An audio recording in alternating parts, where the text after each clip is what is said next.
Assalamualaikum warahmatullahi wabarakatuh. Perkenalkan, nama saya Karnisa, ingin menyelesaikan tugas komprehensif pembelajaran anak usia dini, dosen pengampu Ibu Lina Amalia, MPD. Pertanyaan yang pertama ialah, jelaskan fungsi RPPH bagi seorang guru. Fungsi RPPH bagi seorang guru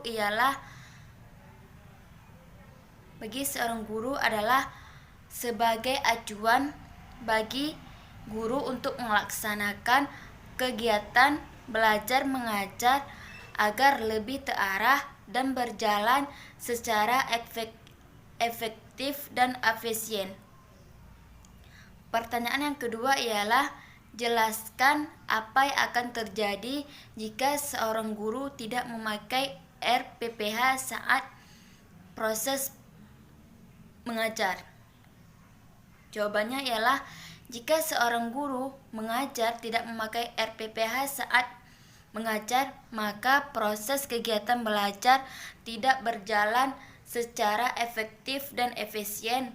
Oleh karena itu, guru perlu memakai RPPH saat proses belajar mengajar dan juga harus disusun secara jelas. Pertanyaan yang ketiga, jelaskan pendekatan pembelajaran yang ada di PAUD. Jawabannya ialah ada dua. Yang pertama, pendekatan saintifik adalah proses pembelajaran yang dirancang sedemikian rupa agar peserta didik secara aktif membangun kompetensi, sikap, pengetahuan, dan keterampilan melalui tahapan mengamati, menanya, menalar, mengumpulkan informasi, dan mengomunikasikan. Yang kedua, pendekatan tematik terintegratif adalah sesuai dengan buku Panduan Kurikulum 2013, pendekatan pembelajaran yang mengintegrasikan berbagai kompetensi dari berbagai mata pembelajaran ke dalam berbagai tema. Pendekatan tematik terintegratif dipilih untuk memusatkan perhatian peserta didik. Pertanyaan yang keempat ialah, jelaskan perbedaan pendekatan BCCT dengan area. Perbedaannya adalah, pendekatan BCCT yaitu seluruh proses pembelajaran berpusat pada anak. Pendekatan BCCT bertujuan memfasilitas anak agar dapat tumbuh dan berkembang sesuai dengan potensi dan minat yang dimilikinya. Sedangkan pendekatan area adalah di mana anak diberikan kesempatan untuk memilih atau melakukan kegiatan sendiri sesuai dengan minat mereka di dalam area. Pertanyaan yang kelima, jelaskan ciri khas pendekatan kelompok pada pendidikan anak usia dini.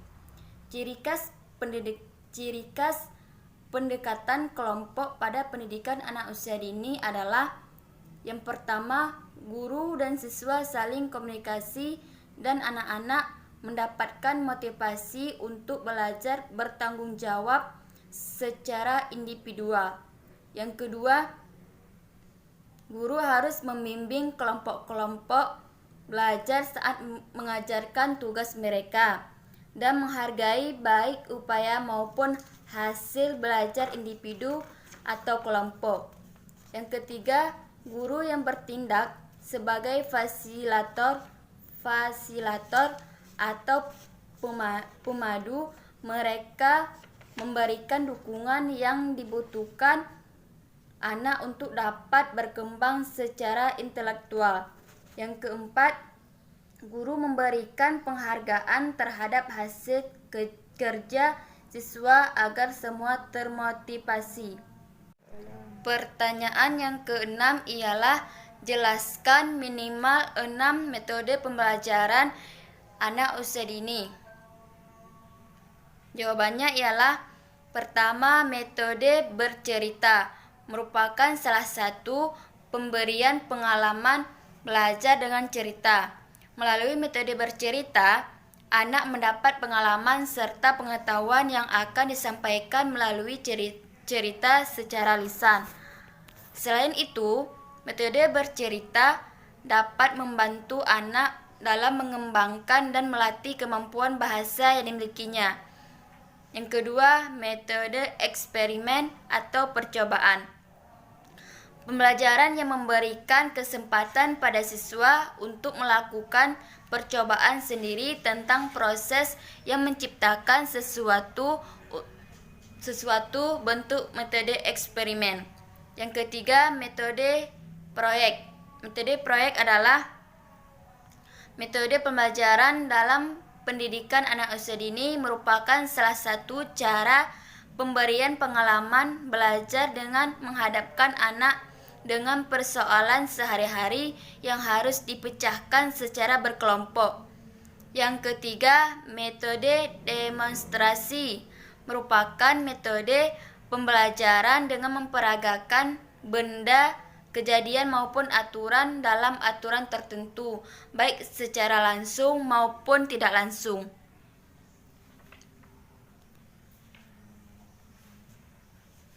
Selanjutnya, metode tanya jawab merupakan salah satu cara penyampaian pelajaran kepada siswa dalam bentuk pertanyaan yang harus dijawab oleh siswa apabila ada pertanyaan dari guru atau sebaliknya.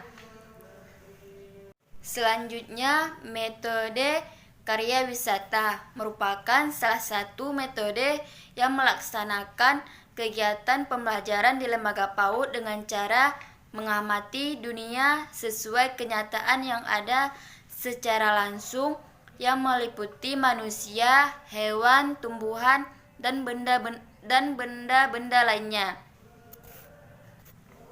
Selanjutnya, pertanyaan yang ketujuh. Jelaskan apa tujuan evaluasi kemampuan anak usia dini.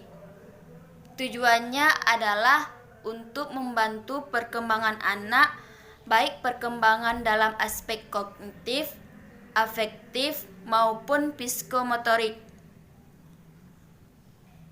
dan untuk mengetahui kesulitan belajar anak melalui kegiatan dapat diketahui dalam aspek-aspek apa saja anak mengalami kesulitan belajar sehingga dengan cepat dapat diketahui cara penyelesaiannya.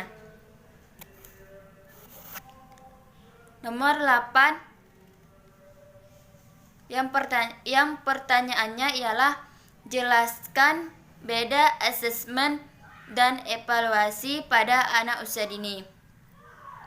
Perbedaannya ialah asesmen merupakan penilaian terhadap suatu proses pembelajaran secara utuh tanpa mengabaikan hasil dari prosesnya.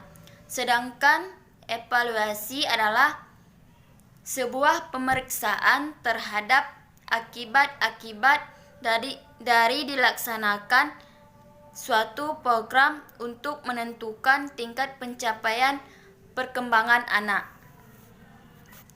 Selanjutnya, pertanyaan nomor 9. Jelaskan minimal 6 instrumen penilaian untuk anak usia dini. Yang pertama, observasi. Suatu proses pengamatan dan pencatatan secara sistematis, logis, objektif, dan rasional mengenai berbagai fenomena untuk mencapai tujuan tertentu. Observasi digunakan untuk menilai proses dan hasil belajar peserta didik seperti tingkah laku peserta didik, waktu belajar, berdiskusi, mengerjakan tugas, dan lainnya. Selanjutnya, catatan anekdot. Catatan anekdot adalah digunakan untuk mencatat seluruh fakta, menceritakan situasi yang terjadi dan apa yang dilakukan dan dikatakan anak. Selanjutnya, portofolio adalah kumpulan hasil karya atau pencapaian yang mempresentasikan pengembangan diri. Karya atau pencapaian tersebut bisa berupa hasil dari kerja individu maupun kelompok. Selanjutnya, unjuk kerja.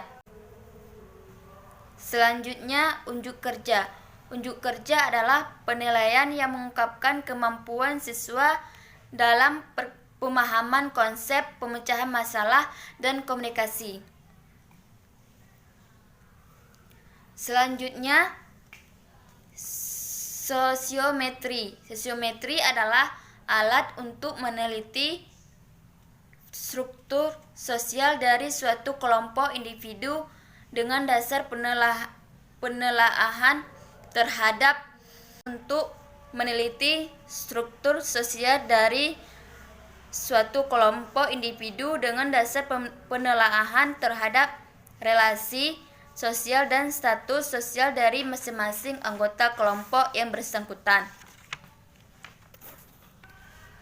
Selanjutnya, wawancara. Wawancara merupakan kegiatan tanya jawab yang dilakukan dua individu atau lebih untuk mendapatkan sebuah informasi, pendapat, data, dan keterangan.